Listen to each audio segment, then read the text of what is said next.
Thank you. And if you can't hear me in the back, please let me know. No, go ahead. I don't want have to you're eat. taking it in. Here you go.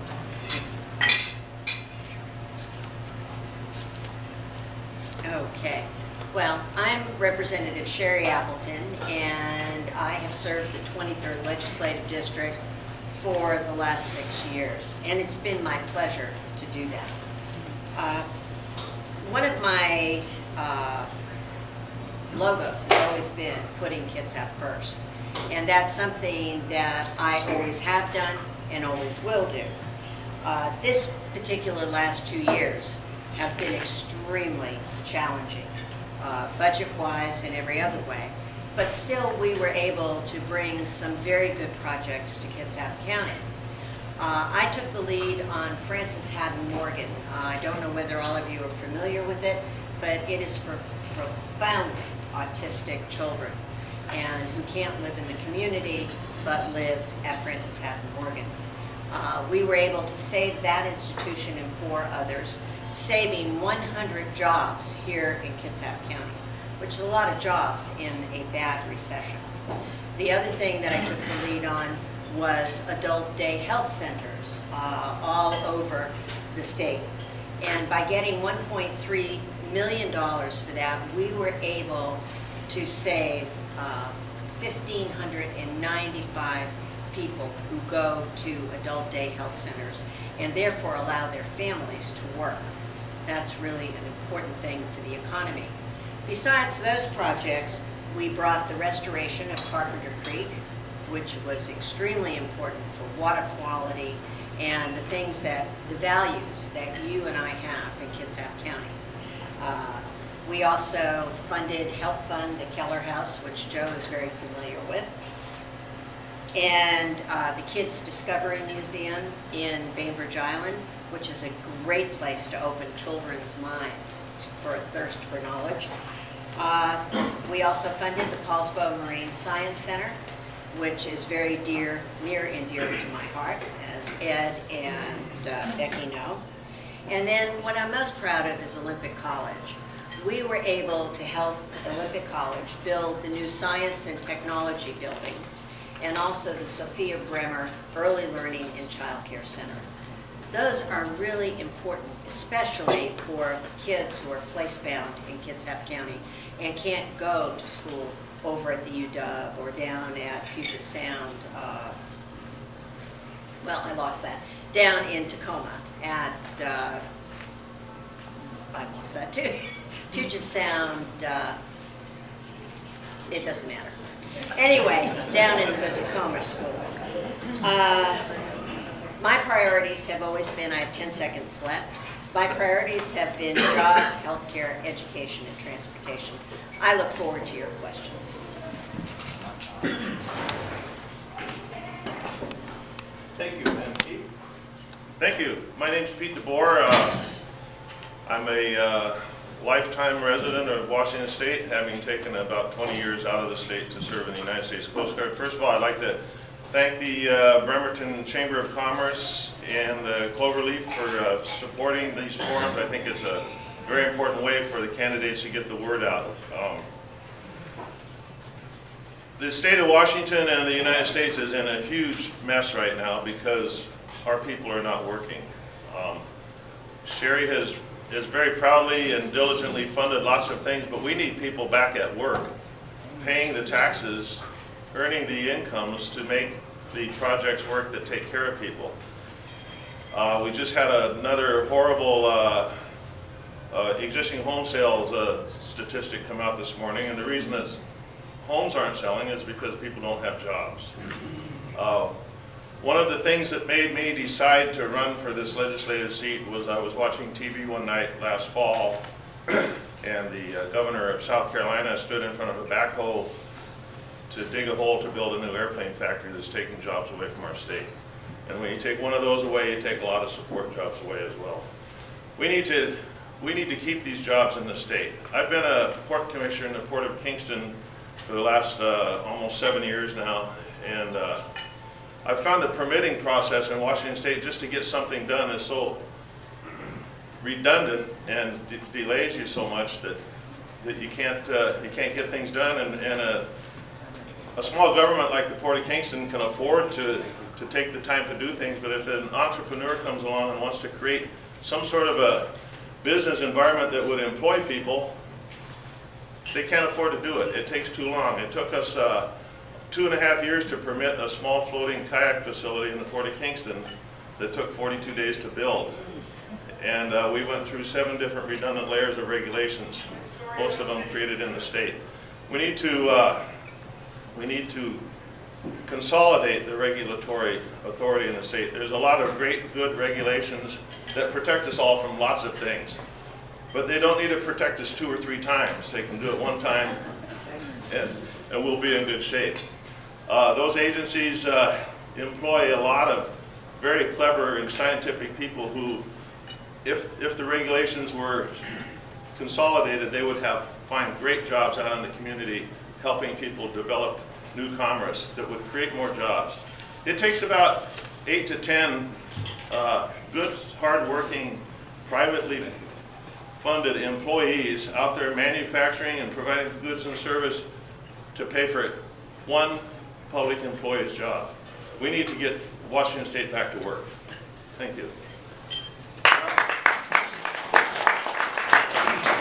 Thank you. What I'm going to ask is that we do hold the applause until the very end, because then you just kind of build it all up, and then at the very end we give a rounding applause for everybody. Otherwise, it'll take us a while to get through your work. With that, I have to combine some of the questions because we have quite a few questions here, and I'm going to do my best to editor, but also retain the essence of the questions, because these are some very excellent questions from the audience today. So, Peter, we're going to start right out. We'd like to start with a slow one, kind of get you warmed up a little bit. So this one is, how many commissions and political entities, or name all the commissions and boards that you are on, and how many do you think you should be on, and how many is enough?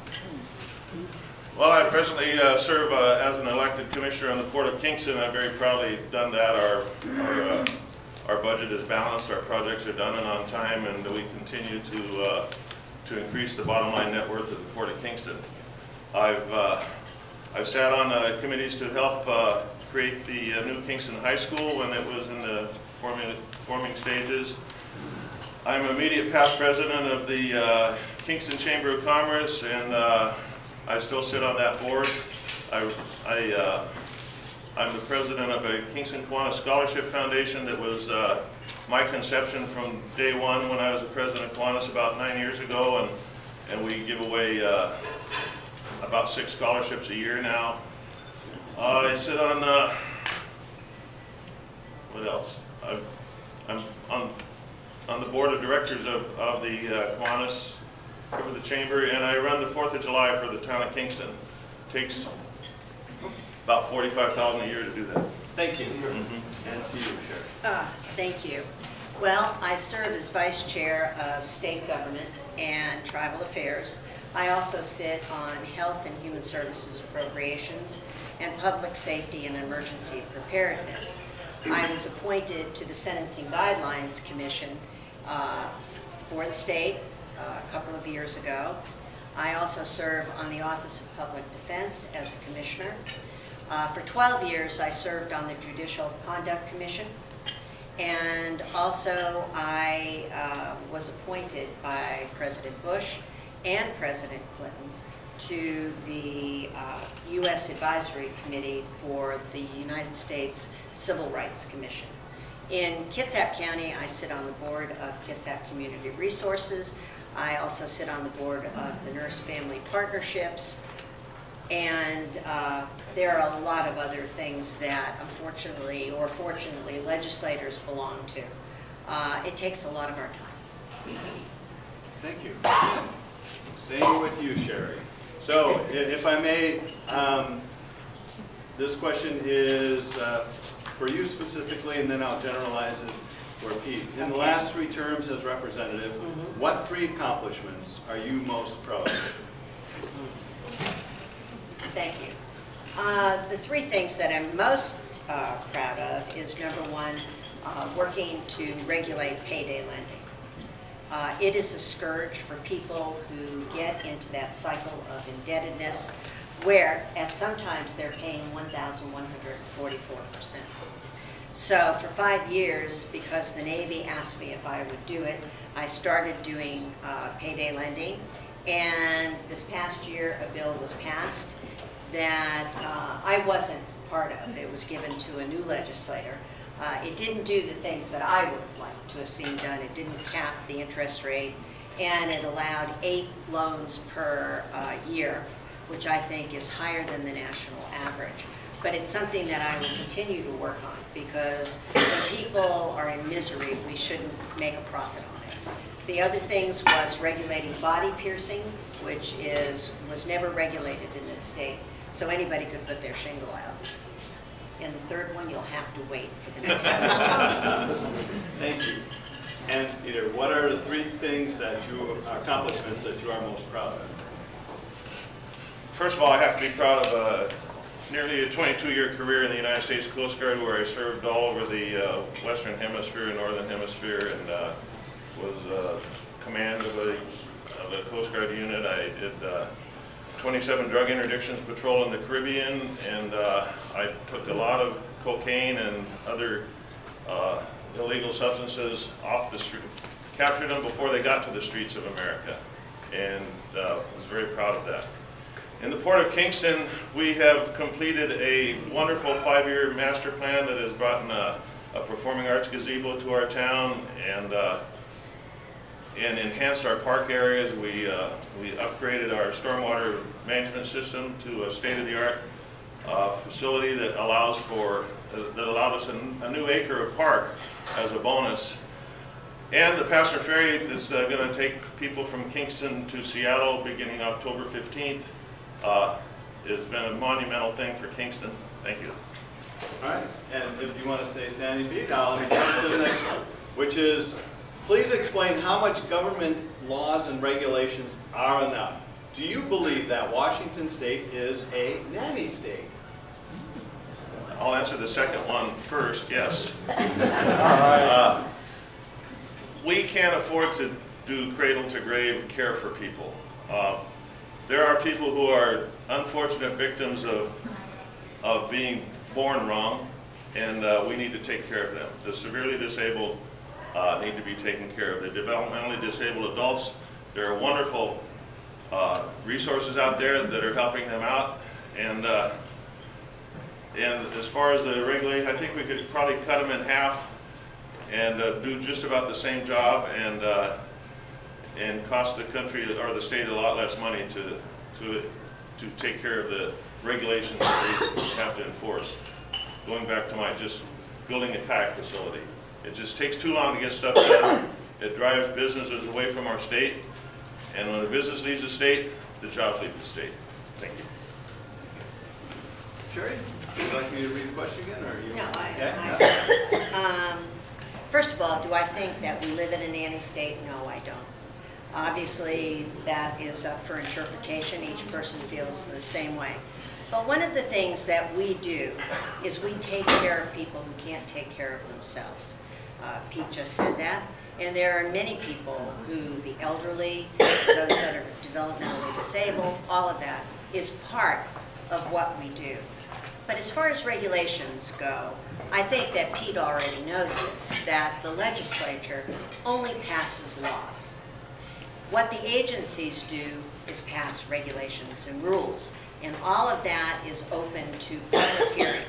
So if you don't like something that we're doing, you can go down and testify and say that this regulation is too onerous. Do I think that there are regulations that are onerous? Probably they are. We're human beings. But I will never apologize for taking care of the people who can't take care of themselves.